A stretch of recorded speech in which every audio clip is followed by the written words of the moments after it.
ഒരു മരത്തണലിൽ ഒരേ സമയം എത്രയാൾക്ക് നിൽക്കാൻ പറ്റും? 10 100 അല്ല, 10,000 പേർക്ക് നിൽക്കാവുന്ന 4.5 ഏക്കർ സ്ഥലത്തിന് തണലൊരുക്കുന്ന ഒരൊറ്റ മരം. കഥ പറയാം. മരങ്ങൾ കൊണ്ട് തിങ്ങി നിറഞ്ഞ് ഒരു കൊടുങ്കാടെന്ന പോലെ ഈ തണൽ വിരിക്കുന്നത് ഒരു ആൽമരമാണ്. 4 ഏക്കർ 67 സെൻറ്റ് ഭൂമിയിൽ വ്യാപിച്ചു കിടക്കുന്ന ഈ ആൽമരത്തിന് നിലവിൽ 260-ലേറെ വർഷം പഴക്കമുണ്ട്. കൊൽക്കത്തയിലെ ആചാര്യ ജഗദീഷ് ചന്ദ്ര ബോസ് ബൊട്ടാണിക്കൽ ഗാർഡനിലെ പ്രധാന ആകർഷണമാണിത്. The great banyan tree. ലോകത്തിലെ ഏറ്റവും വിസ്തൃതിയുള്ള മരമെന്ന ഗിന്നസ് റെക്കോർഡ് ഈ ആൽമരത്തിനാണ്. 1787 ഈ ഗാർഡൻ ആരംഭിക്കുന്നത്.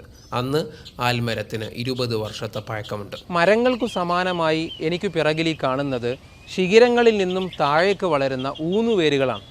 ഇംഗ്ലീഷിൽ അതിന് പ്രോപ്പ് റൂട്ട്സ് എന്ന് പറയും. 1850 ആദ്യ സെൻസസ് പ്രകാരം മരത്തിന് 89 ഊന്നുവേരുകളാണ് ഉണ്ടായിരുന്നത്. പിന്നീട്